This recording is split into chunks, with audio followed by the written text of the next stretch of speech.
All right, everybody, welcome back to another episode of the Triaxle podcast. I'm here this afternoon with Jonathan Martens of VMI Services. Jonathan is a young man running a construction excavation company. Been watching him on social media, on Instagram. Met him at an event that we did with Masters last fall.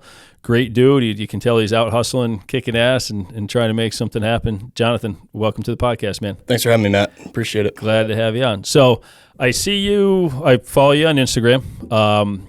You are hustling. You're a young man. How old are you? 23. 23? Yep. And how long have you been in business for yourself? For myself, kind of been going since 2017. The company itself started in 2010 as a snow removal company that was just basically my dad out plowing snow. And then my dad started actually building motorcycles after he stopped doing accounting after he graduated college with that. And like building motorcycles and whatnot. He was on TV for it. He's been on Chopper Challenge. He's been on CMT a lot of times for that. Really? Biker Build Off. Yeah. No shit. And always had friends in the construction industry growing up and whatnot. Our friend John Pardue. Yeah. So him and my dad are really close. And I don't know. I got to meet Pardue when I was really young. And I remember he had a real big rock truck that when I was like 6 or 7 years old that I saw it on. For me, that was like the turning moment where I'm like, yeah. 6 or 7, you knew you wanted to play in the dirt. Exactly. Yeah, I don't want to be in a sandbox anymore. Like I want to be in the big stuff. Yeah. And I don't know. We started doing my own thing. I started cutting grass when I was like 12, just cutting neighbors' grass while I was also working at it was like a motel kind of thing, and I was cleaning dishes, whatnot, and working minimum wage. I'm like, okay, whatever. And 16, I'm still cutting grass on the side, and I'm like, okay. So I started working for a tree company out my way, Budget Tree Service, and that guy he's 68 years old, and I just saw him today. He was still climbing trees. Was he really? Yeah, and he's been in it for 40-something years, and I don't know. It's the work ethic of some of the older guys in the industry is really kind of life-changing. You kind of get to see what they've done their whole life, and it's inspiring as well.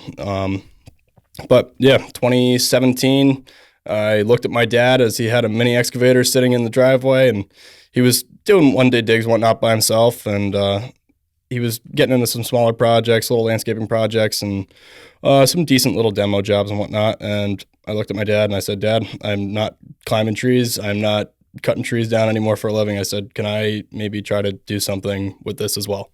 And I will never forget the first words out of my dad's mouth. And if you know my dad, you'll know that it was very serious. He said, yeah, but don't talk to me until you have work. So Really? Here I am at 16, 17 years old. I'm like, okay. All right, well, I need to do something. So I went to work the next day with the tree company, and I came back home with 2 demo jobs on 2 houses. And my dad was... In one day? One day I came back with 2 demo jobs and snowballed from there. And then some guy needed a septic replaced, and it was just a tank replacement that he needed. So I was like, okay, we could dig dirt and we can collapse that. I'm sure we could figure something out. My dad's been there to help me since day one. Yeah. But he knew that, look, if you're going to do something with it, you're going to go out and you're going to hustle. Nothing's going to be handed to you. Yeah. So I don't know your dad, or I maybe I've met him. I don't think I know your dad, but he was serious. He was very serious. Yeah. Yep. 100% serious. Like, go out and do it. And you were 16 or 17 at this point? 16, 17 years old at that point. So was this like summertime? It was summertime, actually. Yeah. It was summer vacation from Yep. school, and it was a sophomore in high school, I think it was. Okay. And came back, started rolling with that, and yeah, that was that. So you were working for a tree company. How did you find 2 demo jobs in one day and show your dad that you had some work? It was one of his customers, the tree guys, and she came over, the homeowner, and she's like, yeah, we have this house over here. Like, we're going to look at demo because they just bought the property. And then her neighbor came over too, and it's like, hey, look, and this is in a little community in Pocono Plateau, it's called, and middle of nowhere. I call it Narnia because it's probably the most comparable thing to it. And whatever, I was like, hey, look, I can do that. If you want me to get you a price. And she told me, oh, no, it's all right. Like, I already have the roofing company's going to take my house down or whatever. And I was like, okay, like, I don't want to steal anybody's work for my first job or anything. But her husband came out with a cane, and he was like 70 years old. And he looks at me and he said, if you can give me a better price and you could do it sooner, you got the job. Yeah. I said, okay. And now after talking to my dad, I'm like, well, I have no idea what these things cost. Yeah. I have not a clue. So I'm like, Dad, you maybe want to come and help me do an estimate on this job and whatever. He's like, yeah, I'll come. And he was kind of blown away at the fact that I'd come back the next day with 2 jobs. He gave you an ultimatum, and the next day you said, I have 2 houses to demo. Right. That's freaking awesome. And went in, gave them a better price. I didn't even know what the other guy's price was, nothing. And she was like, okay, when can you do it? I said, I don't know, like, how's tomorrow sound? And I got off from the tree company because he knew that I was going to try to do my own thing. And he kind of rolled his eyes and laughed. But, I mean, we're still doing work together now. He's helping me take trees down. And it's kind of funny how the tables have turned to where I was just under his payroll and whatnot. And now he's a good sub for us. He does a lot of work with us. And I still get to see him. And we have the same kind of working relationship. But he's kind of like mind blown. He looks at me this morning. He says, remember that time that you told me you had to take off of work the next day because you had your own thing to do? And I laughed. I said, yeah. And he's like, well, look at where you're at today. He's like, and he was very proud of me. And I don't know. It's always good to have that feeling. I think it's seeing how proud some of the older guys in the industry are, especially when they're good friends too, on top of it. Sure. It's just, it's a humbling experience, but it's also like a good feeling. Yeah, no, that's great because that's great when you get that attitude from some guys because some like other guys will flip it the other way and they'll be jealous and they won't be proud of you. They'll be like whatever. So that's pretty cool. That's awesome. So how did your first 2 house demos go? You had to learn something on those. I had to learn something. What I learned is that things can take a lot longer than you expect, and you have to really look at jobs before you give them a price on doing it. Did you make any money or lose money? Made money on both of them. Yeah. Got them back to back, and knock on wood, thank God, made money on both of them. Yeah. But I mean, snowballing, like you're gonna run into jobs where you're not gonna make what you're thinking you're gonna make, and sure. There's a lot of other things that can go in. And I mean, that's why every contract that I write out is if there's a change in work, like here's the scope of the work. Nothing outside of this is getting done. Right. I said, if it's little things and whatnot that they just need a hand with, and I have no problem with helping people out. Sure. But if they're like, oh, well, you're replacing the driveway and I give you a price to replace the driveway, and on top of that, you want me to redo your walkway in the middle of the job, it's not the same price. And sure. I think that some people just have a hard time understanding that sometimes because I'm going to be the first one to tell you, nothing in construction is cheap at all. And I think that when people get these numbers, they're like, oh, okay, well, we might be able to get a little bit more, but you want to help them out, but you can't do it at the expense of your business. Sure. It's just not it's not going to be able to be a thing. Well, that's something you've learned at a young age that some people will never learn or don't learn. You know, I even had a hard time when I was younger. I wouldn't do the stuff for free, but like, you know, we were doing bigger projects or building houses or something. And, you know, somebody said, oh, well, can you add a wall? Can you move this? And I'd be like, yeah, whatever, throw it in. And, you know, I learned quick, like, no, that cost me a couple $100 and that cost a couple $100. And next thing you know, I'm out $1,000 where I should have just, you know, been straight with them and said, no, you got to charge for it. So right. That's right. good. And I think there's a way of going about it too that's going to make both parties feel happy, you know? Sure. It's, you can't just be like, oh, okay, well, yeah, I could do it. And then I'll just bill you at the end. Like, yeah, you never want to do the billing at the end. You want to be transparent and do it. No. Billing at the end gets you in trouble. Absolutely. For sure. So you started, you were 16, 17? Yeah, said? 17. Yeah. Yeah. So you got your first 2 jobs tearing down houses, and you've been cruising along ever since, apparently. Been cruising along. Yeah. It's, I mean, at the beginning, you're never going to be busy right off the beginning. And that's where I was like, okay, like I need to get my name out there. I need to start going to shake hands, and the work's not going to come to you. You have to go to the work. Right. So, I mean, from that day forward, it was like, okay, I have a new kind of head on my shoulders where I'm not just the Jonathan, the kid that cuts trees down with Thane Flores from Budget Tree Service. It's, okay, like I'm behind a company now. I need to go out. I need to network. I need to shake hands, and I need to see who's doing what and see where I can get in and show people that I could do it too. Because it's one thing to talk, but you got to be able to back it up. Sure. And I think that's a big difference between a lot of kids that just want to go out and work for a construction company and people that want to run a company too. It's just the way that you carry yourself and the way that you network when you're out is a lot different. And I've seen it firsthand.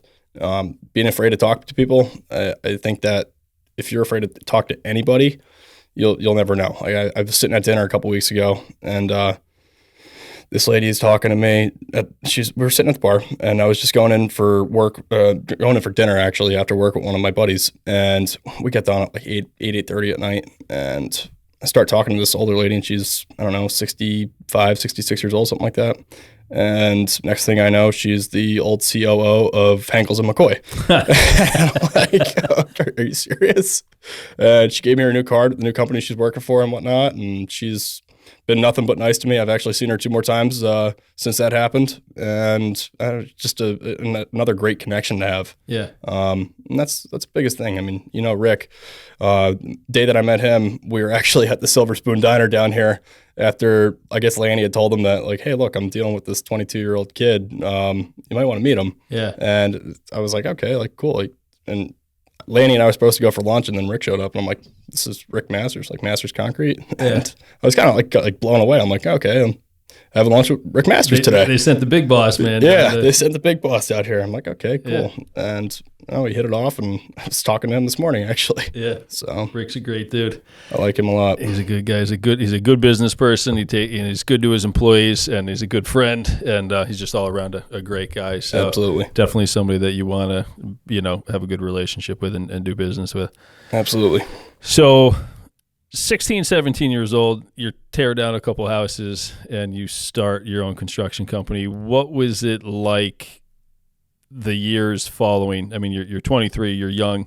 You still had to finish high school. You ended up going to college. How did you navigate being a business owner at such a young age? Or were you the business owner at that time, or was your father? My father was still sole owner of the company at that time. Granted, I was still going out and trying to promote myself on top of the business too, just trying to grow a name. It was already established. I didn't have to go through the whole headache of having to open up a whole new LLC and whatnot. Right. And I'm grateful. I love working with my dad. I always have. But dealing with family sometimes can be tough, and family business isn't exactly the easiest. Sure. So we try to stay out of each other's hair, still to this day. But I mean, going forward, there were arguments. I'm not going to lie. And then you got to sit down and have Sunday dinner with right. him too. So, when you're living in his house with him at 16, 17 years old, it's every night you're having dinner with him. Yeah. So it's okay. And your mom is eating dinner with you, your sister's eating dinner with you, and every conversation that night is about work. Yeah. Your mom's going to blow her lid. Yeah. It's like, I just want to talk about how your day was other than work. I'm yeah. like, Mom, well, all I did today was work. So that's what you're going to get from me. So how did you navigate staying? How did you do in school? Did all right in school. Yeah. Thank God for my SATs. It's probably the only thing that got me into college. Yeah. I'm not going to lie, I never really applied myself to the full extent in school. Right. I did enough to get by in school. To get by. Yeah, I got by, but it wasn't my interest. Yeah. Your interest wasn't my interest either. At that time was tearing down houses and right. and running equipment. I'd be in the middle of class and I'd hear a Jake brake go by, and next thing you know, the teacher's telling me to sit down because I'm looking out the window the whole time. I'm like, okay, like whatever. That's great. That's God's honest truth. I can't tell you how many times that happened. That you would get up from your seat to go. Yeah, every other kid. I mean, you know how Scranton Prep is. I mean, it's not really a school where kids are going to be involved in the construction industry a whole lot. Yeah. And I'm very grateful for Prep. They did a lot for me. It was all good. I had a great experience there, and if I had to do it all over again, I would go back there. Yeah. But it's a kind of a different background when you're trying to really grow a construction company while you're in high school at that like edge of like almost getting towards graduation and then going to college, and you're geared towards different things than other people. Yeah. That's not known for being a blue collar school. No, not at all. Yeah. Not at all. But I mean, even out of that place, I've gotten some great connections and still able to network out of that. And I've gotten a fair amount of work from actually my friends' parents and whatnot that have been involved in bigger construction projects through that school. And they reached out to me, I reached out to them, and some people are a little hesitant, and some people are like, okay, yeah, here you go. Like, here's the plans for this job, and give us a price on it. If you could do it, you could do it. Sure. And then it's like, okay, whatever. That's how I got the demo on the Victoria's Secret at the shops at Montage. So one of my buddy's moms, she was putting an Allure salon in there, and she called me up. I guess their GC that she had was slacking, and she flat out told the GC when they showed up to the job site and we were in there demoing it. I brought 6 guys from my college baseball team and put them on the payroll, got them insured. I said, all right, I'm turning the baseball team into a construction company now. And my baseball coach is calling me. What are you doing with these guys? I'm like, sorry, we missed class this week. We had a job go through and we need to get it done. Yeah. He's like, you can't be doing this. And he's giving me this look and giving me every word that you've ever heard in a book. Whatever. I got through, and then they made me do an internship with that. But we'll get towards that. Sorry to get off topic. No. But yeah, no. Trying to make things, I don't even know how to say it. Trying to navigate into the further years while you're still balancing school, life, and baseball for me was a big thing. I've been playing baseball since I'm 5 years old. Playing travel baseball, going to Florida, going to Georgia for 2-3 weeks at a time. Wow. And playing baseball because that was what my passion was. And I still love baseball, but my body just can't take that anymore. It's just, I'm 23 years old. You're an old man now. I know. I feel like an old man. I haven't played for 9 months now, and about a year now. And I'm already feeling out of shape from not being a part of that, but I'm feeling more in shape in other ways from going out and working every day. Sure. But it wasn't easy to navigate stuff. It really wasn't. And that's why I'm very, very grateful that my father was there with me while I was still in school too, because he was still able to kind of help me pick up the slack where I needed a hand and whatnot. And I would go out, and my biggest thing was I would get in trouble all the time for missing classes for going to do estimates and meet my customers and whatnot, and missing practices. Like, hey, sorry. And we would have winter workouts and whatnot. When it was snowing, I wasn't seen for a week. Yeah. Because that was just kind of what I was doing. And it was not easy at all. And I'm going to stress that it was not easy. Yeah. But did what I needed to do to get by and still keep customers happy. Can't forget about them. So everything I have gets written down, because I know that sometimes you get so much information and so many people that need to have estimates done and whatnot. You have timeline that you have to stick to also. So you have bid dates bids are due, and firsthand, it's sometimes you're in the office at 8 a.m. and you see bids due at 9, and you're like, oh my God, I totally forgot about that. Mm-hmm. And it's like, okay, well, I need to not rush to get this done, but I need to get this done by 9. Or you had a really long day, got home at 8 o'clock, covered in mud. All you want to do is take a shower and hit the bed, and you realize, I got paperwork to do, or I have that bid due tomorrow. Right. Eat dinner, and most guys want to sit down and have a couple of beers at dinner and then do estimates, and that's not me. If I don't touch beer until my work is done. And even then, it's just very minimal. Yeah. I just try to stay away from it, just because it's not going to really do me a whole lot of good in that sense. I don't like mixing drinking with work at all. Yeah. So stay out of that, and I try to get it done. I mean, it's nice. I have a dog now. You got a puppy. I saw that. So he sits down and he does paperwork with me, rides around in the truck with me most of the days, and does his thing. So it's kind of cool. What kind of dog? German Shepherd. Nice. Yeah, his name's Rip. Awesome. Cool. So, how old? He's 4 months now, and he's getting big really fast. He's 4 months, 45 pounds. Wow. They told me to expect 10 to 15 pounds a month. Wow. So, yeah. They're good dogs. I've never had a German Shepherd. I've always had, when we were younger, it had beagles and some other stuff. But in the past 20 years, I've had labs. Right now, I have two-year-old lab puppies, and they're maniacs. Yeah, they're hands full. They're good dogs. They're good girls. But man, they're like 70-pound puppies. They're maniacs, and they eat everything. And but they're fun. I'm a dog guy. I love them. Awesome. So you navigated the high school scene. You went to college. You were working for yourself. You had a business, but you still chose to go to college. What drove that decision? I went to a college prep school for high school, and my parents paid every penny for me to go to that school. And when I told my mom, senior year of high school, I don't want to go to college, she had different plans. It wasn't really. Yeah, I was. Well, she said, well, what are you going to go do? I said, I don't know. I'm going to go get a job operating equipment somewhere or something like that, or try to keep this ball rolling with VMI Services. Yeah. She said, no, you're not. She said, you could do the whole business thing while you're in school, but you are going to school. Yeah. And I'm like, okay, I guess I'm going to school then. So another 4 years? It was barely that, though, for the first outburst. I think it was about 2 weeks. 2 weeks, I was calling one of my buddies that works for Morrissey, and he's the union steward over there, and I said, you better get me a book or something, or tell me how to get a book now, because I'm done. I'm quitting school. After 2 weeks, After you were done. 2 weeks, I was done. Yeah. I was done. I didn't even get into a single baseball practice yet. I played baseball in college. Yeah. Didn't even see the field at this point, and I was out. I'm done. I'm like, it's not for me. Yeah.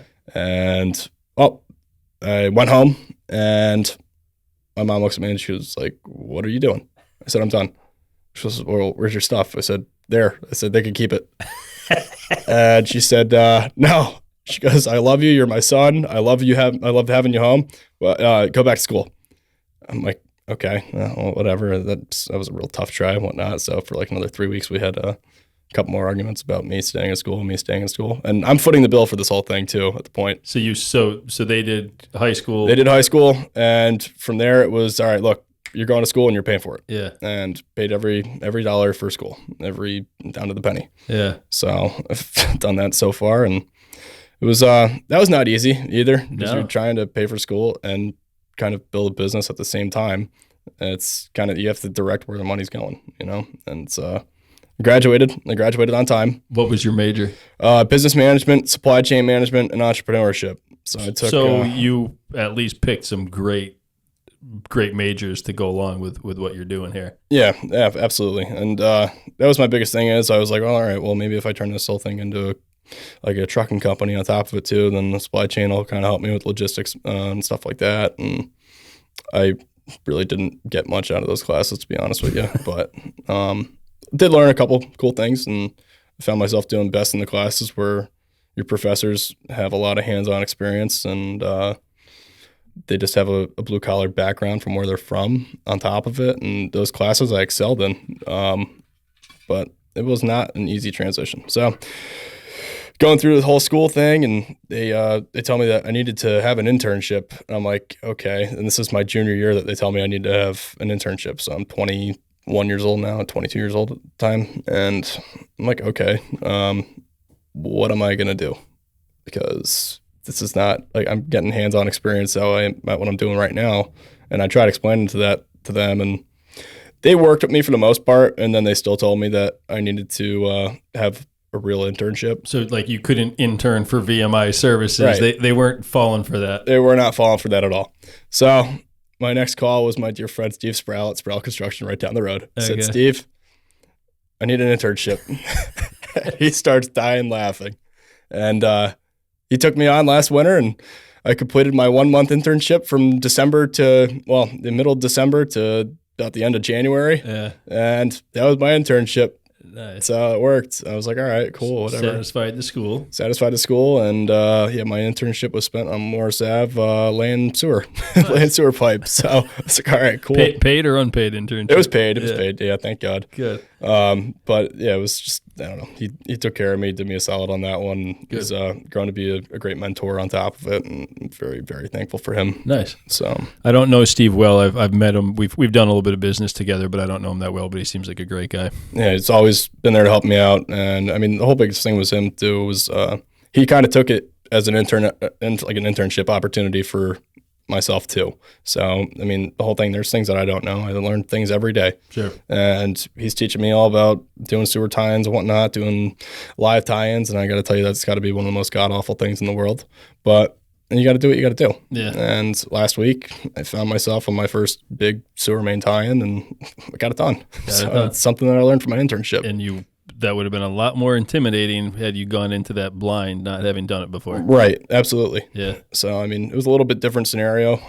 Everything over on Morris Ave was gravity fed, and we were doing a forced tie-in, so we were doing it while it was live, but thank God they had a curb stop. We could tie everything off and shut it off and be down for minimal time, and thank God for that. Yeah. But yeah, other than that, everything went smooth. Sewer work is interesting. We did some of that for a while, and it can get a little messy, get a little rough, but somebody's got to do it. Exactly. That's what it is. Yeah. One of the plumbers are sitting there a couple weeks ago. We had just like a sewer main break, and we get in there, it starts smelling like poop.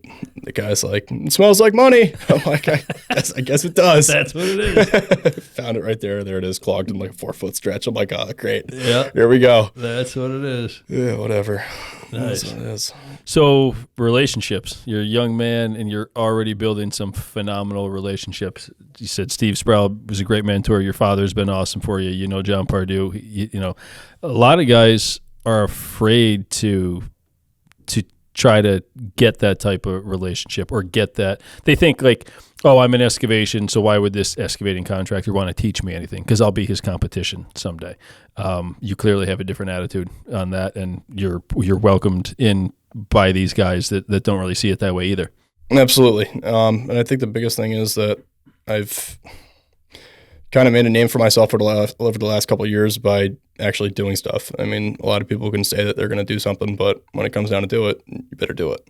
And I think that's the biggest thing that I've seen across the board with these guys is if you're serious about something and you want to work together, they'll be there to work with you. But if you just want to go out and waste their time, they're not going to be there for you. Sure. And I think that's a lot of, like a big thing that younger kids my age don't get is you're not a kid anymore. You have to really buckle down, take things seriously, and be a man of your word. It's always been my dad's biggest thing. Don't lie, don't be a jackass, and be a man of your word. Yeah. So I was like, okay. That goes a long way, and it's sometimes not the popular, like the popular perception or like it's not what the main like stream, agenda is. I'm mixing up my words there a bit, but yeah, I mean, it goes a long way, and it's not always immediate rewards from that type of attitude or that type of work ethic.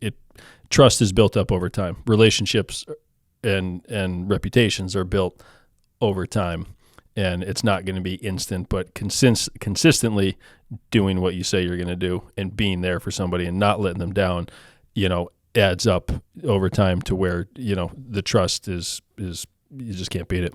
Absolutely. Couldn't agree more. I mean, you've probably seen it firsthand. You're going to have guys that want to come out and they just think that it's a whole big competition. And I mean, while it is, it's not.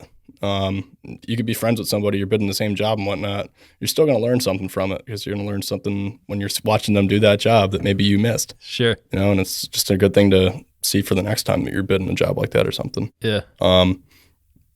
But I've had people that have taken me as a young kid and he sees they see what I do and whatnot, and they're like, oh yeah, well, he's a joke, and I've been treated like a joke. I don't like to be treated like a joke. Yeah. So sometimes that kind of lights another spark under your ass. Well, that'll fuel fires. Absolutely. And yeah, it just makes you want to hustle more. Sure. And that's when you're like, not that you want to steal work from them, but it's like, okay, well, I'm gonna go out and I'm gonna find a bigger and better job and I'm gonna land it. Yeah. That's what it is. And wake up every day. I'm up at 4:30 every day, and it's usually I don't even have an alarm clock set anymore. Usually it's my dog waking me up now. Yeah. But before that, it was just always up. Eyes were just open. Try to get to bed at a decent hour, but you have late nights that you need to be up late doing paperwork, getting everything out because you have dates that you have to meet for certain things. Sure. But I've had guys that totally wanted to treat me like a joke, and it's kind of sad because I think that's what pushes a lot of the younger generation out of some of these things. It's a sense that they think, oh, well, they're blue collar and they've been working in construction for 40-something years, and they're just going to yell at me if I make a mistake. Well, get over it. You're going to get yelled at. You ever get yelled at, Jonathan? I've been yelled at plenty of times. Yeah. Oh, my God, yeah. Did you quit and give up? No, absolutely not. Did I give it back to them a little bit? Occasionally. Yeah. Yeah. I mean, there's times where I've messed up and I've gotten yelled at by GCs, whoever.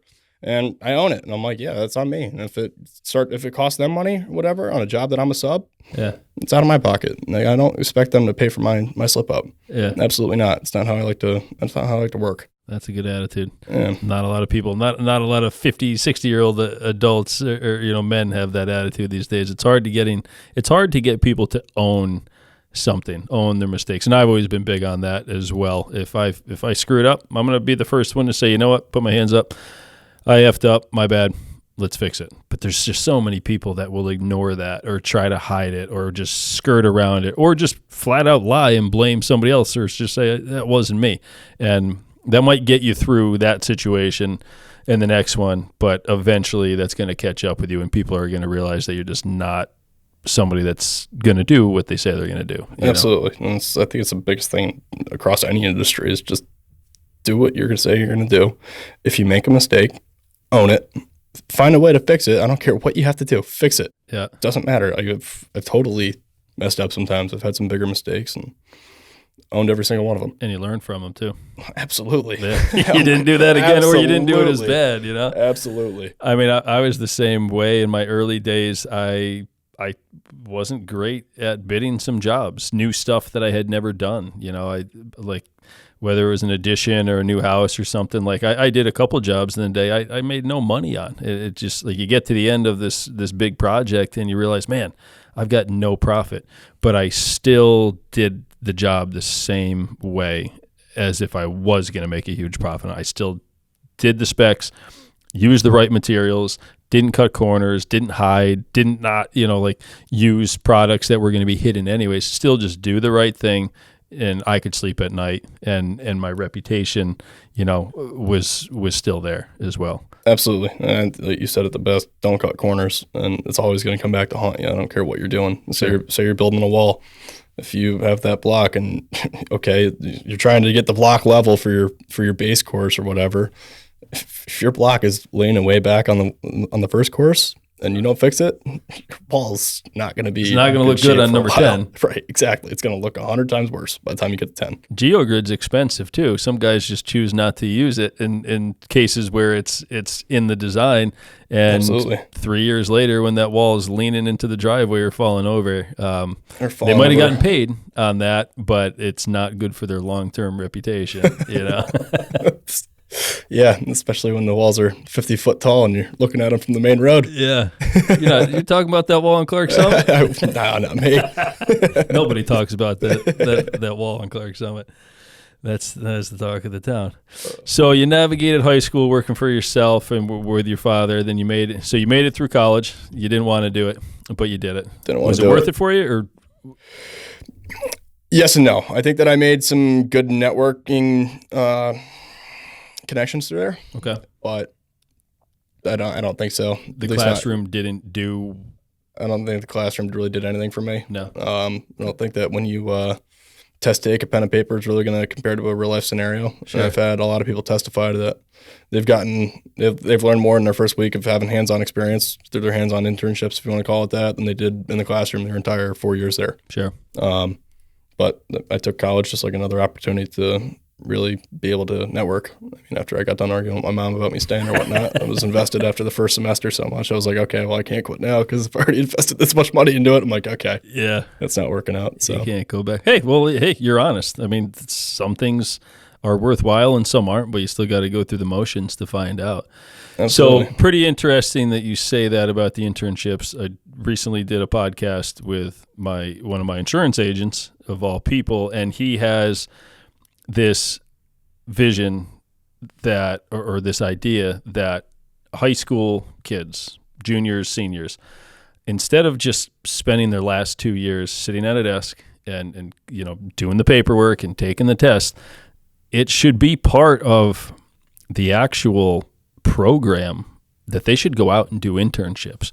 Absolutely. And go out and work for a construction company for 2 weeks, come back and write about it, evaluate it, talk about it. Then go work at a pharmacy, go work, go to this industry. Like, go out and try a couple different industries. See what maybe fits you. See what you like, see what you don't like, because you go through the motions of high school, then for so long, and the narrative is finally starting to change that you don't have to go to 4-year school to be successful. It's fine. Like, a lot of people know that. I know that. You know that. Some of the most successful people I know didn't go to college. Some of them didn't even finish high school. But society has said for the longest time, like, if you don't go to college, you're going to be a bum. You're going to be a loser. You're a failure. And that's the furthest thing from the truth.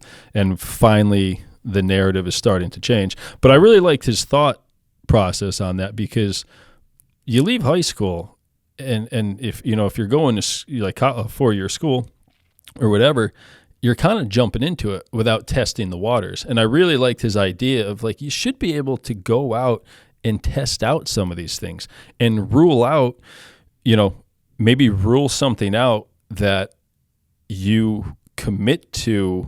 Like, I guess what I'm trying to say is, you could commit to going to college for this major, and you get accepted to school, you go off your first year, and you're just jumping into it blind, where had you tested it out in an internship, maybe that wasn't for you, and you could have saved yourself a lot of time and a lot of money by not jumping into that. Same thing with a blue collar career.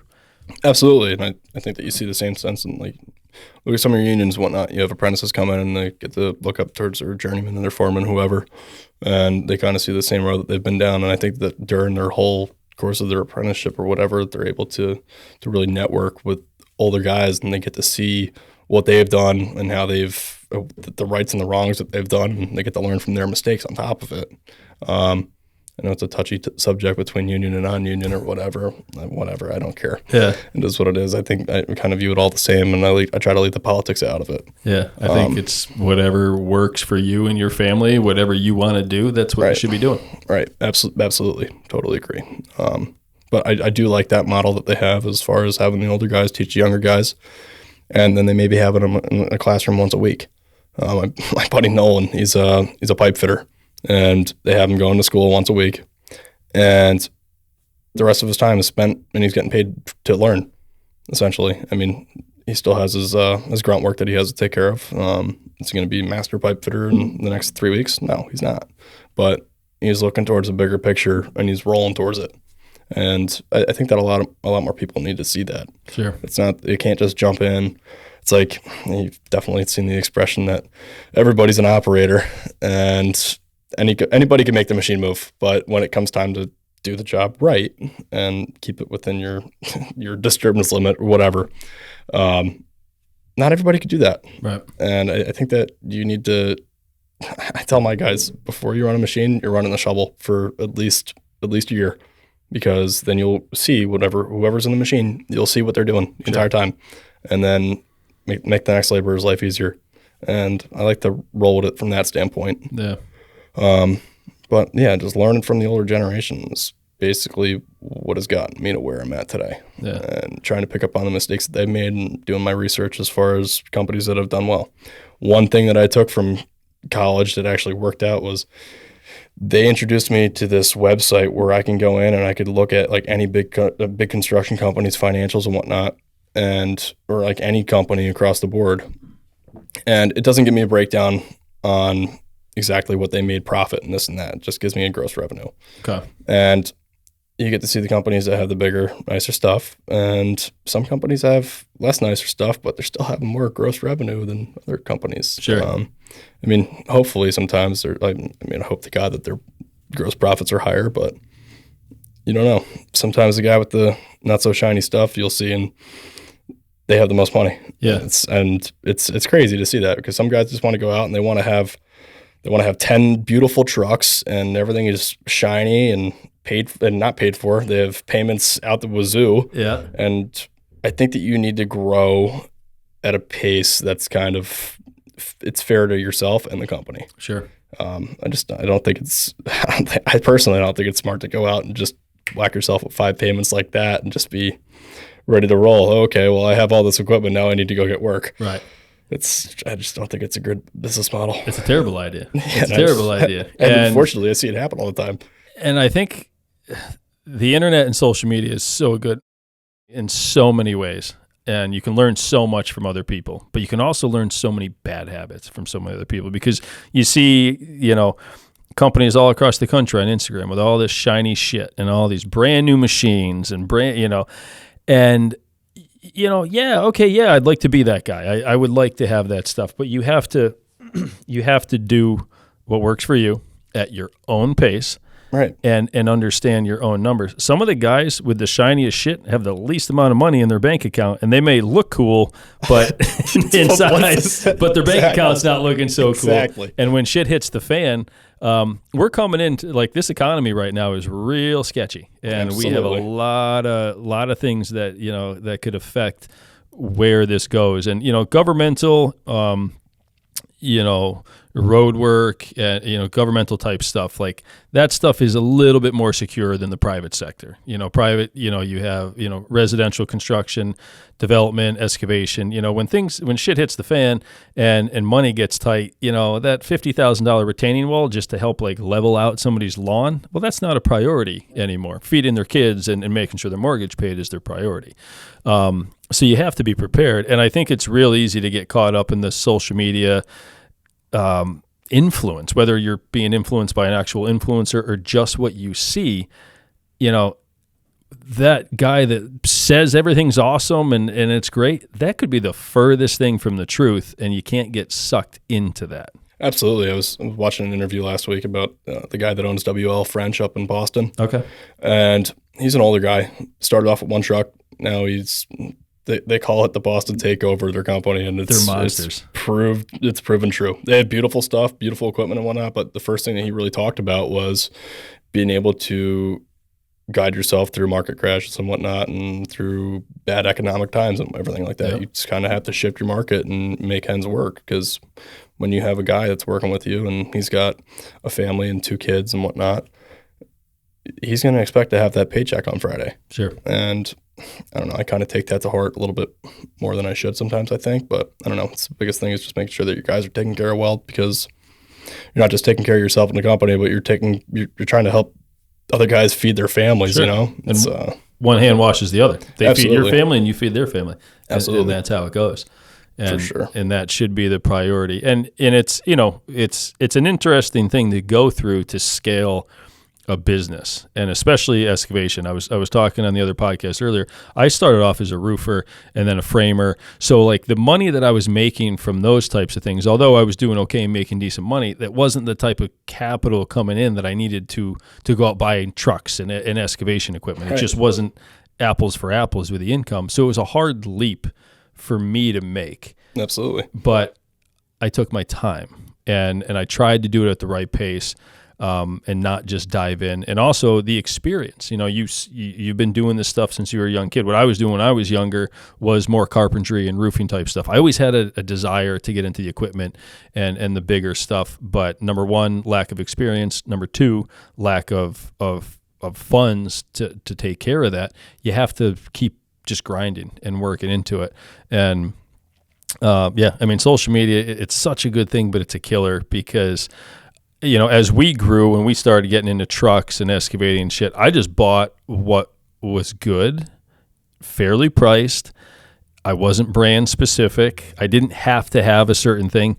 And I didn't buy brand new stuff. It wasn't until just about when I sold my businesses, I bought 2 brand new Triaxles over the course of 2 years. Right. That's not a cheap expense. But everything before that was used. I had a Sterling dump truck, ugly ass looking thing, but hey man, that thing hauled dirt. Exactly. And I, when you get something paid off, keep it and keep it and maintain it. Don't pay something off and then necessarily go out and buy something brand new again.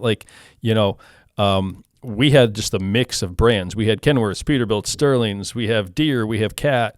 We have this and that. I just bought what was affordable, what worked, what was reliable. That's how I chose to do it. Absolutely. Some guys they will only buy Cat. They will only buy Kenworth. And that puts you in this area where, if you're more worried about image than the actual financials and what you're banking at the end of the day, it's not going to work out for you. Right. I totally agree with that. And all I'm thinking is the guy that just needs the brand new Peterbilt 389 and whatnot. Well, yeah, you just spent $290,000 on your truck, and now you need a trailer too. Yeah. And I hope you have one. If not, it's going to be another expense for you and whatnot. These guys, they go in and they just sink a lot of money into things that you don't really need right off the bat. I mean, and I think the biggest thing is too, some of these expenses you could sub out, and it's going to be cheaper for you, and you can still make some money on it. Sure. And that's what I found most helpful to me, is having good, reliable subs, because there's always going to be something that you can't do. I'm not going to pretend I'm a plumber. Like last week, we had to do this E1 dual head grinder pump, and I'm seeing these plans for this thing, and I had 40 pages of documents for how it comes together and whatnot. And I'm like, I have not a clue what this thing, I know what it does, and I know what the goal is to make it do, and I know how to set it with the machine. Other than that, I'm not going in there and wiring stuff. I'm not running new lines to it, other than the septic and the sewer. That's it. Right. But I mean, you get to learn some things like that all day long. And that's great that you understand that at a young age, and you're willing to have that thought process, and to hire somebody that's qualified to do that. Because there's the other ways that other guys would do it would be don't bid the job, and don't don't get the income from the shit that you're good at, or B, they'll bid it, get in over their head, lose their ass, put out a poor product, and then it just turns to shit. Right. Absolutely. Totally agree. And that's what when we were pricing out this entire job, I was talking to the guy from the plumbing company. He's like, well, what do you want me to price out? I said, I want you to make it so you do all the plumbing. You guys we can run the force line if you want. If you guys want to run the force line, I don't care. I said, I could deal with that. I said, after that, I said, I just want to dig dirt. I want to backfill it. I want to wrap the thing in sand. I want to make sure the inspection's done right. And then I'll put the fence up when I'm done. Right. And gave me a price to do all that. I'm like, okay, cool. And then tacked a bid along, came in, got the job. Got the job. All right, cool. Good. And then finally, after 2.5 months of dealing with weather, trying to get on this hill, this nasty hill, we were out in 5 days. Yeah. So I was like, all right, cool, whatever. Good. You made money. He made money. Everybody made money. Customers happy. Good. Customers happy. Happy. You could have been like, this is too much. Business comes down to relationships. Absolutely. Whether it's vendors, accountants, insurance, subcontractors, having the right relationships is what makes you. And you at a young age, you are clearly doing a phenomenal job of maintaining those, building those, and creating some new ones. Yeah, I mean, too many times you'll see guys try to do that job and get stuck there for 10 days instead of 5 days and lose their ass or give up and walk away. And then, their reputation is shot for that customer. Word travels fast. Word travels fast, absolutely. And all you have is your reputation. At the end of the day, your reputation is the biggest priority that your business should have at the end of the day. Because if you have a good reputation, I think people are going to find you and they're going to seek you out and you're going to get phone calls. Sure. And I've seen it firsthand. I've seen guys that want to go work for a construction company and employees in general. They want to go out and all they want to do is they want to put their hours in. They want to go home. They want to get a paycheck on Friday and know that it's there. Right. And when you're bidding jobs, you're still expected to pay their time, whether you're losing money or you're making money. And then you get into arguments about guys who are like, well, how much did you make on this job and this and that and blah, blah, blah, blah, blah. It's none of your business. Yeah. Stay out of it. So everybody needs to be treated fair, I think, in that sense. But they need to buckle down. I think if you're younger like me, don't be afraid to lose money on a job. I mean, I know it's going to be tough and you're not going to be able to afford it sometimes, but you have to look at the bigger picture. It's easier to take $1,000 hit now than it is to not have a company in 10 years. Sure. And that's not the goal, is to lose money. Absolutely but not. If that's the way that job is trending and going, still finish it, still do what you say you're going to do. Don't bail, don't skimp, don't cut corners and walk away. Just finish it, eat it, and move on to the next one, because ultimately your reputation and your name is worth more than that couple $1,000 hit. 100%. Absolutely. No doubt.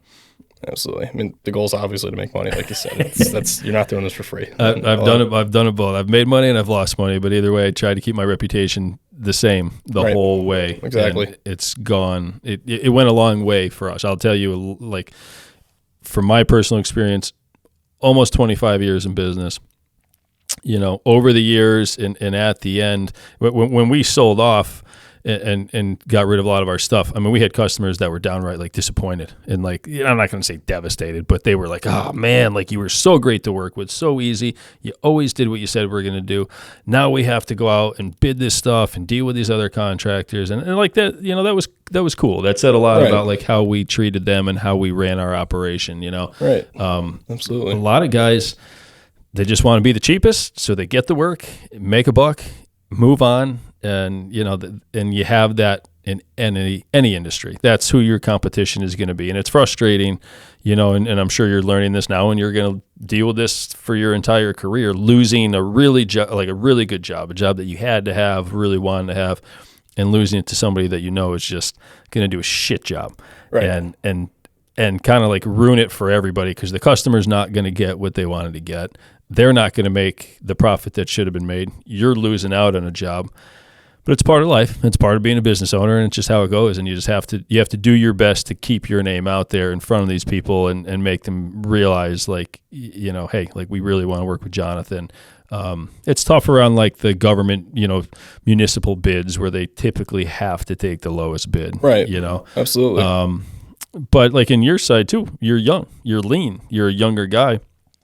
You don't have the overhead that some of these bigger companies have. Exactly. And that's why we're able to kind of give them a better price to do some of these jobs and whatnot. I mean, when you get into giving guys health benefits and you're giving guys total insurance packages and whatnot, and you're extending them to their families too and whatnot. Like, I was talking to a guy last week. They only have like 12 employees, and I think their health insurance bill for their guys is like over $20,000 a month. Wow. And when he told me that, I was like taken back. I'm like, oh my God. Yeah. So, I mean, you kind of, it's something to work towards, I guess, in that sense. And I think that if you have the reputation and you're trying to build a bigger business, you're going to need to do that in order to bring guys in to work with you, because you can have a lot of guys that just come and go.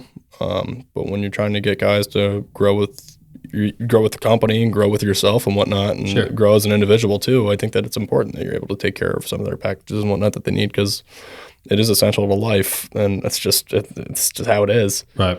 And you'll get there. I mean, in the beginning, we did not offer health insurance and all that stuff, but at one point we made the decision, like, this is what we have to do to get and retain good employees. You're not, like when I started off, a lot of my buddies worked for me, like younger friends and stuff. They were going to school or weren't sure what they were doing. So that was great, because they didn't rely on me for that type of stuff. But as the years went on and, we just kept growing and expanding, like you have to get to that point, or you won't compete. You won't compete with the other people, and you won't get the quality of people that you need to keep doing the type of work that you want to do. Absolutely. Totally agree. But baby steps, you can't go out and do it all right off the bat, because then you won't, you got to scale accordingly to your plan, For sure. Cool. So what are some of the things that you see as a young business owner in this industry? It looks like, at least from your social media, you do private, residential stuff. You're doing some, governmental stuff, municipal. What are you seeing in this industry as a young man? Like, what are some of the hurdles that you have to get over? Bidding against companies that have been in the game for 40-something years, and experience. Absolutely. Experience is tough to beat. Sure. Especially when somebody's had a working relationship with a company that you're going to be doing work with, or a college that you're going to be doing work with, or whoever you're going to be working with. You could go in and you could tell them, like, I could do this and that, and blah, blah, blah, blah, blah. Well, they've known so-and-so for 40 years. Why would they switch over to me? Right. You have to give them a reason. Sure. And whether it's the price, whether it's the quality of your work, whatever, we like to back it up in both ways. We like to give them the best bang for their buck all day long, but still deliver a quality project to them. And I think that that's been a big hurdle.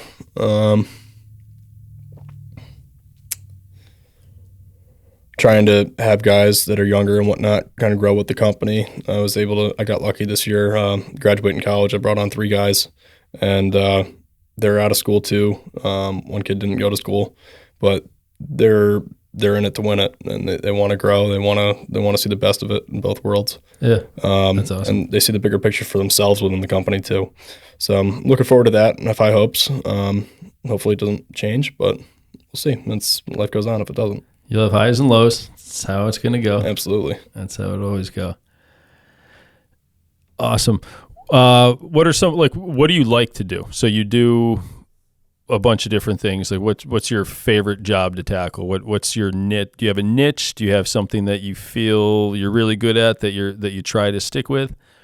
I like building retaining walls, and I think Rick Masters will tell you that. Yeah. I love building Magnum stone walls. And he loves that you love building Magnum stone walls. I love them. I just think that they look so cool. They're just so satisfying when you're done with them. Yeah.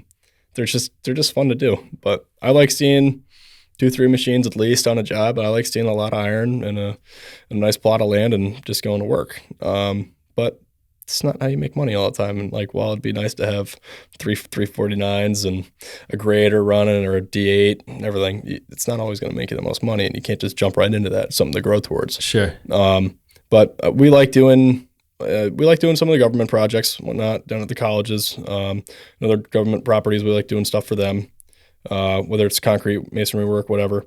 Building walls for them. We're going to be doing a couple walls in Hazleton for the government a couple weeks. Not Magnum stone, sadly, but it is what it is. The world goes on. But yeah, we just like honestly just digging dirt and tackling whatever we need to do, whether it's lane pipe, whatever. We'll do it. We don't really care. We don't have a niche really. I think the biggest thing for us would be,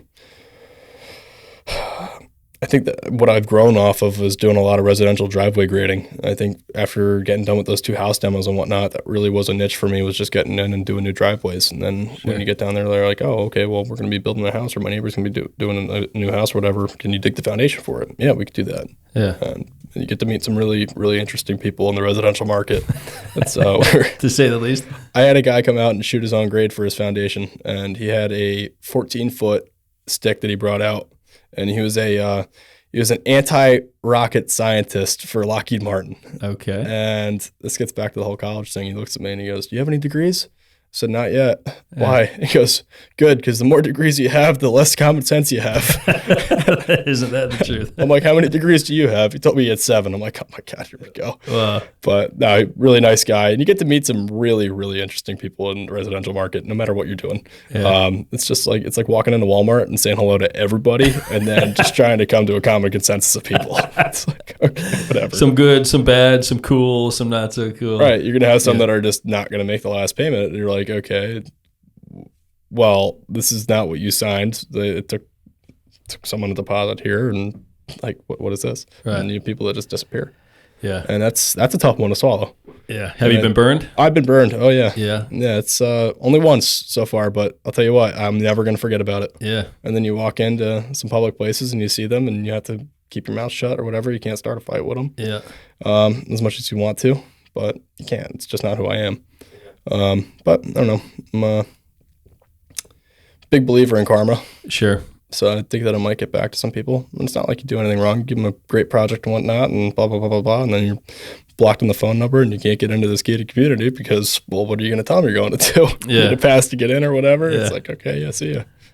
People are crazy, man. I don't know how you could do that. Like, if you don't have the money to have the project done, don't have it done. Like, I don't know. That really bothers me that some people, like, that's their plan. Like, if you give them a bid and you say it's $15,000, they'll be like, oh, shit, I only have 11. But okay, yeah, Jonathan, do it. Yeah, do it. And then they just screw you over. Like, right. And then they ask for more on top of it too. They want extra work done. It's always the cheap bastards that want the most done. Right. And just because you see a bid out for $15,000, you're making nowhere near that on that job. Right.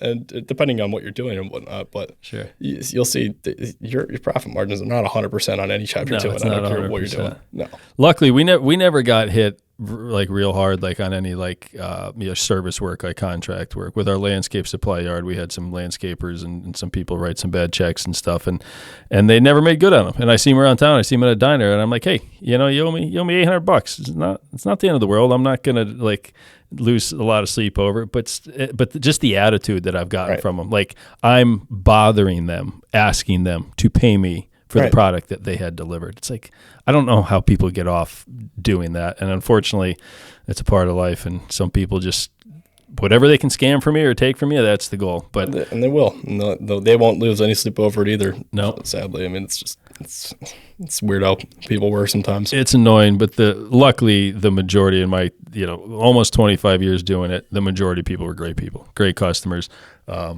never gave you a hard time. So, there's always going to be a few bad apples like anything else. Absolutely. And I think once you get to a certain point, I mean, depending on how large of a scale you want to grow your business, I think that you kind of get in and you're doing constant work for the same customers and whatnot, and then you can kind of pick the market that you want to work in and pick where you want to work. I think everybody gets a price, whether they like it or not. It's not up to you. Sure. But try to be fair with everybody and give them the benefit of the doubt. You're not going to get rich off one job. You can't. I see too many guys trying to do that. I was on a job the other day, and it was a 20 by 20 gravel pad this guy wanted done. And this guy came over and gave him a quote for $4,800. It was 2 inches thick. I'm like, excuse me? Yeah. And that's not even a whole Triaxle load of stone. Right. I went in and I gave the guy the price. He was like, are you serious? I'm like, yeah. I'm like, why? He's like, yeah, let's do it. I got it done. I was in and out of there in maybe 2 hours, whatever, 3 hours. Yeah. And he's like, you know what they quoted me to do this? I said, I don't know, like what, $2,000? He's like, no, $4,800. And the guy almost had a stroke while he's telling me this. I'm like, are you serious? And whatever. And he's like, yeah, I had them look at 2 other projects while they were here. And they said, if I went with everything, they gave me a total quote for like 15 or 16 grand. They said they could knock like $200 or $300 off of it if I gave them all 3 jobs. Wow. Wow. Some people shoot for the stars on every one. Like, there's no doubt if you're swamped and you're really busy, your pricing's not going to be your lowest price point ever. Like, absolutely not. You bid it like, I'm really busy. If I'm going to stress myself out and I'm going to take on another job and try to meet their deadline, I'm going to make some money on it. But going insane on the pricing, doesn't look good either, because they probably hit one here and there and feel good about it, but then the next 10 that they bid, they're not getting them. So where's your average? Like, where did you end up when that was all said and done? Right. Now you have guys that you're just paying to sit around on top of it. And if you're going to be paying guys, at least keep them busy. Yeah. And I don't even know who this guy was that came in and bid it. I have no idea. Yeah. But I can tell you what, you might want to take a look at his pricing. And it's just not fair, because I've bid jobs and whatnot, and like that sewer main tie-in, one guy came in double at what everybody else was at, and it's just like, how everybody is within on a big job like that, everybody's within $1,000 on their bid. And we were at 6 of them, and really, one guy comes in $50,000 higher than everybody else. Yeah. Busy. Are you serious? You'll see it more as you get into like the little bit bigger projects. Like I was bidding, municipal stuff anywhere from like a couple $100,000, like up to $1 million. Yeah. And you'll see a price at 500, one at 350, one at 850. Like you'll see them all over the place, and it comes down to greed sometimes.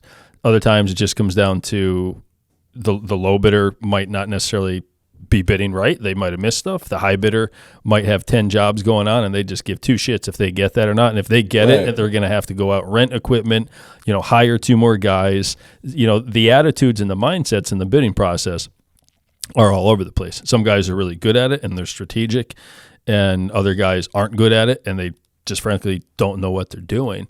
The other thing you'll see is, as a young company with less overhead, you'll probably end up coming in lower than the bigger guys a lot, but you'll still make a great margin. Absolutely. And that's how we did it.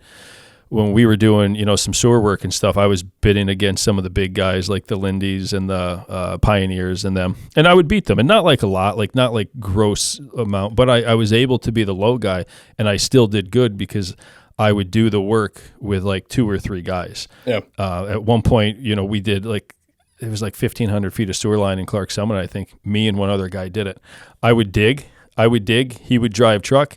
He would move one truck, back another one up. I would keep digging. He'd be gone dumping the dirt. I'd get out, back the truck up. We just freaking hustled, man. We just hustled. And that's what you have to do. And made it work. But they were more than me, and I know they would have had 6 guys on the job, 3 Triaxles sitting down at the bottom, parked, waiting to get loaded. Right. Like, one guy sitting at Moe's eating lunch. Yeah. You just burn. You burn. When you get that big, some of these jobs, like the overhead that you're bringing into it, it's just not needed. Right. But absolutely. It's just, it's how it goes. When you get to be a big company like that, you have to bring in so much. And there's bigger jobs that you just can't bid because you're a smaller guy. Sure. And you want to work towards that. And I think that some of these smaller jobs are looked at as like filler jobs for a lot of those bigger companies too at it, while they're waiting to do some serious, like when they're doing a 20-mile stretch of regrading on 81 or whatever they're doing. Oh, yeah. Your biggest job could be somebody else's smallest job. Like, they didn't want to deal with it. Right. Exactly. But for you, it's awesome. Right. Exactly. And so it all gets down to what that company's able to handle, and you got to work within your means. Sure. That's it. Sure. Awesome. So you've been at this, you're at 23 years old, you've got a lot of experience under your belt already. I think that's awesome. I like how you're approaching things. I think you're doing this very smart, the way you're handling it. You worked the business through high school, through college. You're just out of college your first year. This is your first year full time with no other obligations other than running your company, correct? Right. It's the first and foremost priority. Yeah. And well, I probably shouldn't say it, but it was for the last 4 years also. That's I just okay. Couldn't give it as much time as I should have. And this year, we're really buckling down, and we're trying to get out, make more of a name for ourselves, market everything that we possibly can. And we're trying to make a lot more connections and to get into working in some places that we haven't done before or yet. and really grow. That's the goal. Yeah, that's all right, man. You did what you had to do to keep getting to this point, Absolutely. Mom said you're going to school. Well, you still have a good relationship with mom, I'm guessing, because you went to school and you did what she asked while you're under her roof, and you did what you had to do. But you didn't skate around. Like you did, it was hard for you to do that. You had to go to school, work, maintain your grades, play baseball, which is very demanding, and you did it all by just working hard at it. That's awesome. Right. And it's just, you get to the point where you're drinking 2-3 Red Bulls a day. It's like, okay, like I need to probably lay off. You don't have a heart attack. Either. You walk in, your mom walks into a doctor's appointment, whatever, and she's like, well, take your blood pressure, whatever. And they're like, I'm like, yeah, is that high? And, yeah, not if you just drank 8 cups of coffee. It's like, I had 3 Red Bulls, so it's like equivalent. A 40-year-old in an 18-year-old's body. Exactly. Good. And I don't know. My mom's always kind of called me her old soul, and I kind of am starting to see that more myself as I really grow up. But it is what it is. I've always networked with older guys my entire life. When I was 4 or 5 years old, I always wanted to hang out with the 12-year-olds and whatnot. Now I find myself going to dinner with guys that are 65, 70 years old because I learned something. Yeah. And that's the biggest thing is I like taking every single conversation that I have and learning something from it. That's a great attitude. Great attitude, because there's so many people that are being handed advice and handed knowledge, and they think they're too friggin' smart for it, or they don't need it, or they know everything, and it's such a crutch that some people have, just thinking that they know everything, I've gone to dinner with older guys. I've said, look, I'm not going to talk. I just said, I want to talk. I want you to talk. I'm going to listen. If you have any questions, I'll answer. That's it. Yeah. I don't like talking. Yeah. I like biting my tongue and just listening. Yeah, that's good. You're going to learn more. You're sponging up information. Absolutely. And it's not always just like being tactical about it and whatnot, but it's just really just keeping a broader view of what you can do. And I've had a guy tell me, look, I think that you can get that job. It's a little bit bigger of a job, but you're going to really need to work on this bid, make sure that your numbers are where they're supposed to be and whatnot. But I think that you have the means of doing it. And it's like, okay, sit down every night for the next 4 or 5 days and really just crunch numbers and make sure that you can do this and that. And you're looking at pictures, you go over there with a drone, you shoot over the whole site and whatnot. And then I got the job. And it's like, you get done with the job and people are impressed with you. Yeah. And you like to do that. We shoot to impress with everything that we do, whether it's the owner of the company or somebody driving by on the road. When you look at one of our job sites, we want you to be like, wow, look at that. And we like to deliver perfection and only that. And it's just the cold-hearted truth. That's a great attitude. Thank you. That's a great attitude. So now you're full-time. What is your vision for VMI for the future? Obviously you're just going to, I can already tell you got a great plan. You're going to scale accordingly. You're not going to go out and buy $2 million worth of new cat shit tomorrow and park it and hope that you find some work for it. I can already tell that you're not going to do that, but what's your vision? What's your goal? Where would you see yourself in 5, 10, 15, 20 years? I don't really ever see myself retiring. I can't sit still. I'm just like my dad. My dad, you bring him to the beach, my dad starts building sandcastles. He's 56 years old now. And I think that the sky's the limit for the company. I think it is, but I think that we have to do it strategically and intelligently, because if we go in and we rack up a lot of debt and whatnot, you're going to go under. And that's the last thing that I want. So I think that we really need to think like businessmen instead of thinking like contractors, because I think that there is a difference sometimes. And I think that we really need to watch our budgets and whatnot and see where we're putting money when we're doing certain jobs. But I think that we can get to that point of having 50 trucks on the road and having a bunch of nice equipment and having it paid for, or having minimal payments. Right. That's the biggest thing, is like a lot of guys, and we were talking about that before. I don't want a $3.5 million payment every month on everything that I own. Absolutely not. But I think that we just need to work within our means and get to that point that we want to be at. Yeah. We'd like to be doing bigger road projects and whatnot, and get into that, doing bigger GC jobs for the government, and getting into the private sector more too, and building warehouses and stuff like that. But I think that we need to be smart with the way that we get there. Sure. Absolutely. Scaling appropriately, there's some guys that scale too quick and they eke it out and it works for them and they make it. And other guys, they're not around anymore and they won't be. I can guarantee you, the past couple of years, since the COVID bullshit hit, have been insane. Like, just the amount of work that's been out there, but also the amount of guys that went into business. Like I personally had a couple of guys leave me to go start their own businesses. And they're not even around anymore doing it. They found out, how hard it is and what it takes and what it is. But I think they lack management skills. Whatever it is, management, whatever. I guess what I'm trying to say is a lot of guys have gone into business in the past couple of years. And Absolutely. They've gone out and what's that? Absolutely. And gone out and bought a bunch of shit, trucks, equipment, because the market has demanded it and they've been busy. So they they left companies that they're working for, guys like you and me, went out and started their own business. But now I guarantee you we're going to start slowing down here. It's coming. It's happening. The economy is already seeing it. So now it's going to be the fight. The bids are going to get tighter. There's not going to be as much work out there. I do think like the next couple of years could slow up a bit, and keeping your overhead lean and not being afraid to take on some of the smaller jobs. Like you said, you kind of made a name for yourself doing the driveway grading and stuff.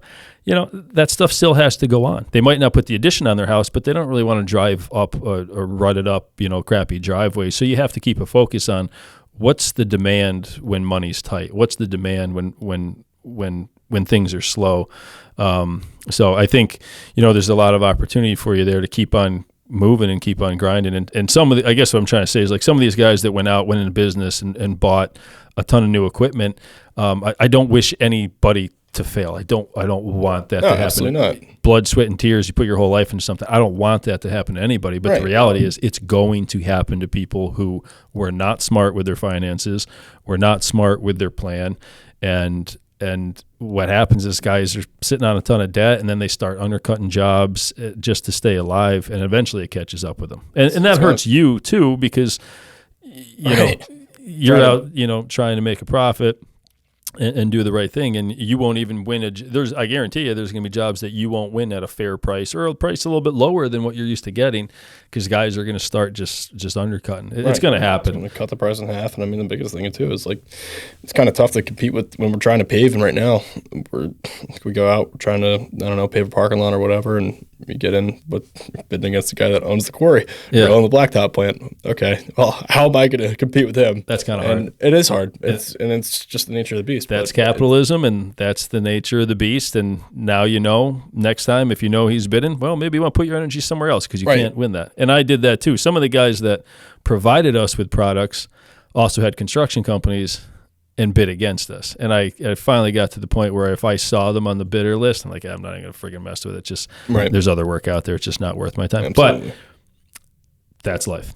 That's capitalism. It's something to go towards, Yeah, and okay, well, they can't bid every job, so maybe stay away from those ones, Find the one that they didn't want. Yeah, that's it. There's a lot of money to be made where other people didn't want to do something. Absolutely. For sure. Yeah, absolutely. And that's where I've kind of gotten into some of these bigger jobs when I like that wall that we did on Harvey's Lake. Yeah.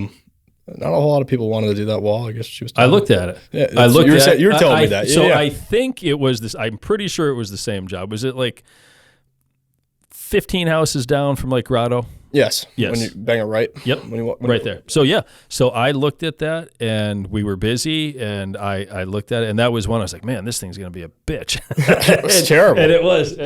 But you did it. You got it done. We're building a cofferdam. We had one guy with his waders on and whatnot, water snakes come swimming over towards it. I'm like, this is how this next 2-3 weeks is going to go. Now you're playing in the water, building dams. Yeah, we did a bunch of walls in the water like that and had to build dams and stuff. But that particular one was tough because there was no access off the road. You had about 10 feet off of the road to stage equipment, have an excavator, have your block, and that's a busy road there too. So I had a guy bringing in material from Latona there, and he was dumping a load of stone, and he had, I think he maybe had like 3 or 4 tires on the blacktop while he's dumping. He's hanging over the side as he's dumping. I'm like, oh my God. Yeah. We're looking at this, and it's just some of the sketchy stuff that goes on. You're just like, okay, but it is what it is. Yeah. You got to get the job done.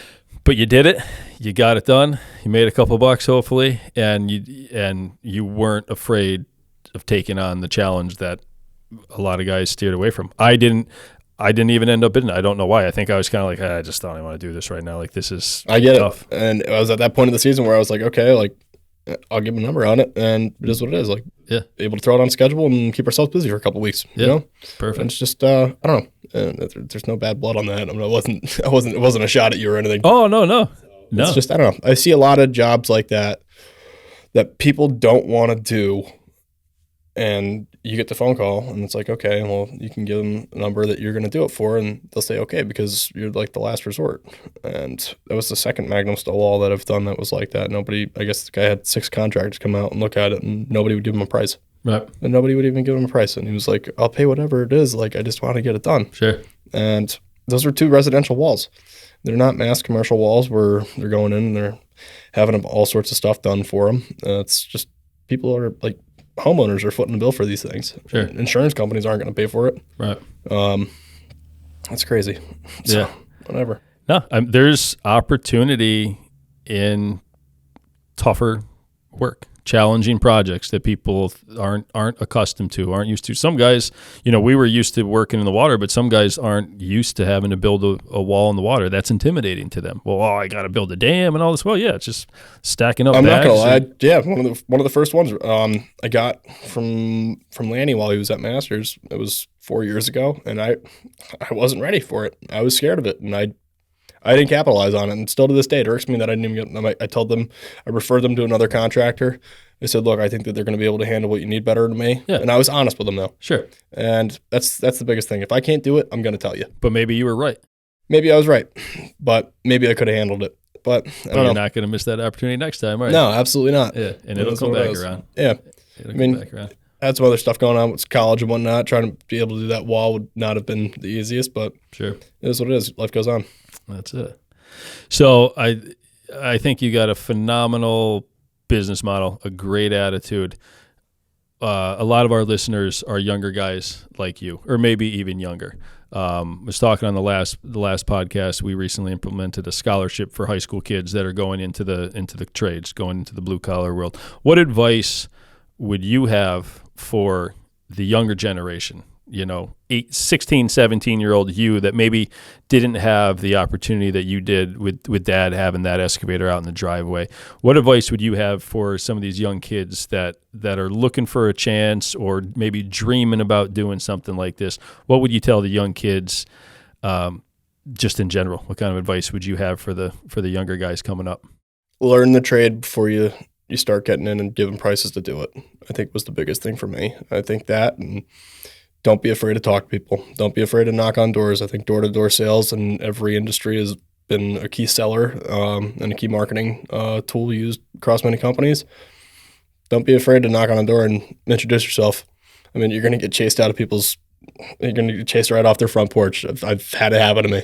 I've also gotten 2 or 3 jobs out of doing it. It's just the nature of the beast. I'm not saying to go like knock on the door at gunpoint and tell them to give you work. Absolutely not. That sounds like a bad idea. But there's a way of going about it. I mean, I think that there's a lot of social settings that while you're out, I think that when you're, 15, 16 years old and whatnot, or even a little bit older, once you start getting into like the social scene of being, 19, 20, 21 years old, when you're out in public, don't be afraid to network with your friends, parents, whoever. Like sit down, go to dinner, talk to these people. There's plenty of people that would love to teach you more about what they've done, and there's a lot more that you could take from it than you think that you can. I think the biggest thing is you just have to do it, and you have to be a doer and not a thinker. Just do it. You got to think about it, but do it. And I think that's the biggest thing, for the biggest piece of advice that I can give somebody is just, if you think that you could do something, do it. But be honest and really take a better look at things before you give a price or something like that. And be prepared to put in the work. Absolutely. It's not going to come easy. I mean, and I think another big thing is just dedication. If you say that you're going to start a company, whatever, be dedicated to it. Sure. And while it's not ideal for my mom at the dinner table or whatever, the sad truth is I do eat, sleep, and breathe VMI Services. I just do, because that is my number one priority right now. Right. And it's probably going to be for the rest of my career.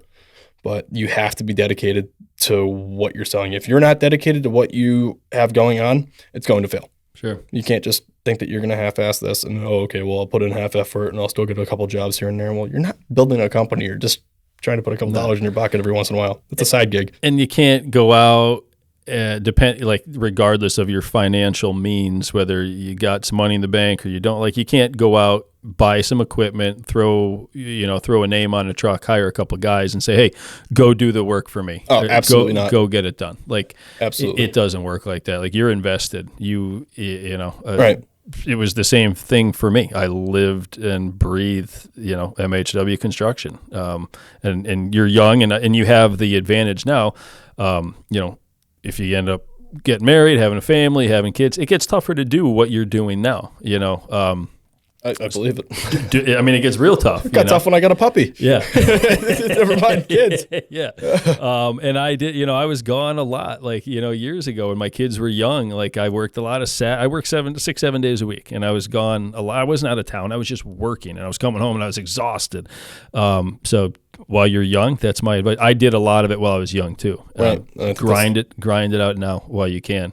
And build yourself up and get yourself to the place where then if you do end up getting that situation, you're not as pressured and as stressed to build it. Hopefully you have something stable that you can work. Absolutely. A lot of my friends, obviously they're in blue collar trades too, but I have a lot of friends from high school that I went to that aren't necessarily in the blue collar trades and whatnot. They're going to law school now, they're doing whatever. But a good percentage of my friends work on the pipeline. And they'll be the first one to tell you it's a young man's game. We're going to get in there. We're going to make some money because those wages are very, very fair. Pretty good. Yeah. And they're doing well. My buddy Johnny's putting in 90 to 100 hours a week, sometimes even more. And he wakes up every day, does his thing, goes to work. He knows that it's not going to be forever. He doesn't want to do that forever. But he doesn't have time to spend his money. Right. Exactly. Either. I think he's looking at his retirement now, and he's trying to put in the work while he's young just so he can get out. Yeah. And while you can make a great buck doing that, sure, he's also learning a lot, and I've learned a lot from him too. He's 4 or 5 years older than me, but I've known him since I'm 5, 6 years old. We played baseball. His brother was working with me today. Nice. There's a lot to learn in those kind of the sectors with the pipeline or heavy highway, the building trades, whatever. Sure. But I think that it is a young man's game, and I think that younger guys can make a decent dollar doing some of the stuff, but they just don't want to. And I hate to say it, but thank you. But I'd like to see some other guys out there doing it because not just one person can handle all the building across the country, right, worldwide or whatever. I think it's the backbone of our country is that this country was built on infrastructure and whatnot and natural resources that we have. There's no doubt. People take for granted what goes on around them and what's underneath them. You want to drive, to work and bitch about the road construction going on. Well, just think about the smooth road that you have to drive on, or right, you go to your faucet and you turn on the water. People they don't think where that to a lot of people. I guarantee they could not explain to you how that water gets to their house, where it's come from, like whether it comes from a well or it comes publicly. The sewer, people flush the toilet. They have no idea where that shit goes. Literally, where the shit goes. They right, have no exactly. idea. It's just underappreciated sometimes. It is, but the future for things like what you're doing, it's the sky is the limit. And, right. And, one of the things we're doing with our scholarship is trying to get younger kids to understand, like you were very fortunate to grow up around people that were in this stuff, hanging Absolutely. out with John and some of these other guys. Not everybody has that opportunity, and they're deterred from entering this type of field. And that's wrong because there's so much opportunity, whether you want to be a roofer, a framer, a siding installer, or run equipment, dig holes, grade driveways.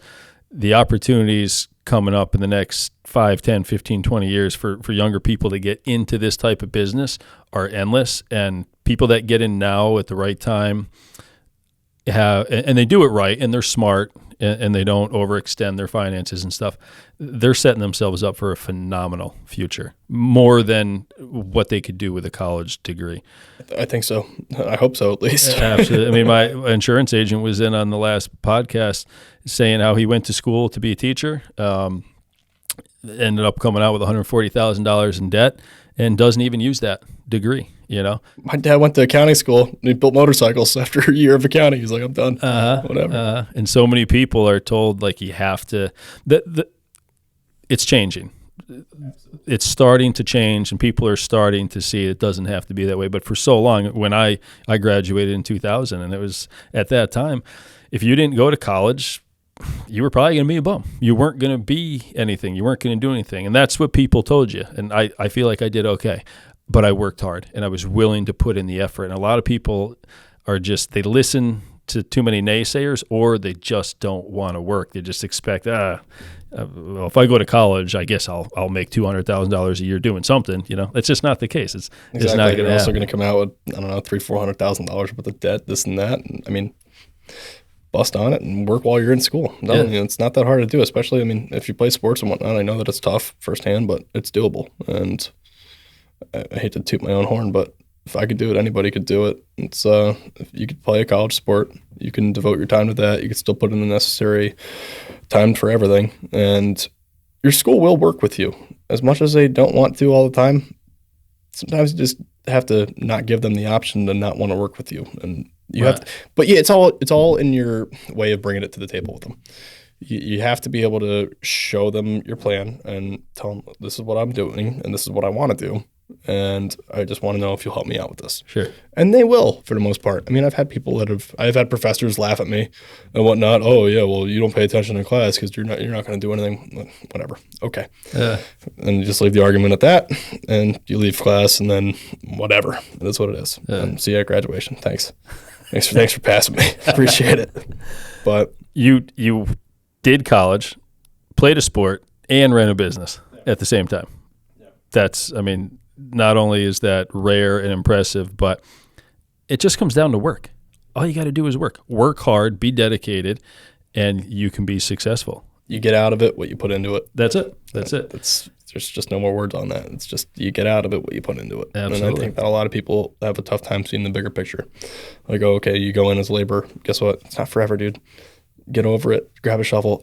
Everybody's been there in their life in this industry. Everybody's been there, and people are afraid of it. You'd rather just go home, sit on your parents' basement couch, and play video games. It drives me nuts because people have a lot more potential, but they just don't have that extra motivation to get up and say, "Oh, let me do something." Sure. If you like playing video games, I can guarantee you probably like running the machine. Yeah. Well, patience. So we live in like the Amazon world where everything's like instant, you know. 20 years ago when you wanted to get, I don't know, didn't even have Yeti cups then, but you wanted to get a mug, you had to drive somewhere and get it, or you had to order it and wait for it to show up in a week. But now it's just like Amazon Prime. Everybody wants everything instant. They don't want to put in the work. They don't want to wait. They don't have the patience. The people that have the patience in the beginning see the most benefits at the end. It's the guys going, oh, I don't want to wait for this. I don't want to wait for that. I don't want to put in the time. Or the guys that, you know, that show up to work for you. I want to run the dozer or the excavator right away. Well, do you have any experience? No. But I want to run it. Well, no, you got to get the experience. I don't want to do that. That's not fun. I don't want to, no, you got to put in the time. Right. You're not the one paying the insurance, and you're not the one writing your own paycheck. So, grab a shovel.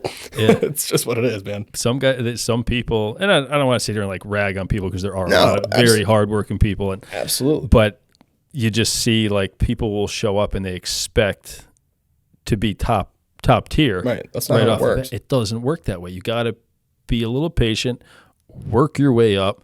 And just be appreciative of the opportunity. Prove yourself. It's just what it comes down to. Yeah. Well, Jonathan, it was awesome to have you on, man. Thanks for having me, Matt. I appreciate it. I really like what you're doing. I like your vision. I like your attitude. I think you got a great future ahead of you, and I wish you the best of luck. For our local people here, anybody that might be listening that could use your services, how do they get a hold of you? Just call me on my cell phone, or you can get my number and my email and everything right off our Instagram page. We're on Facebook. It's under my personal name, Jonathan Martens, but all my promoting off of there. Don't be afraid to give me a call. Yeah. All right. So it's VMI Services, and where's your home base? We're out of Mount Pocono, but we have a wide radius that we service. Gotcha. So not afraid to go out of state. We'll go anywhere. Do whatever it takes, right? Absolutely. Awesome. All right, man. So great having you on. I wish you the best of luck with this season. Thanks, Matt. Appreciate it. Same to you.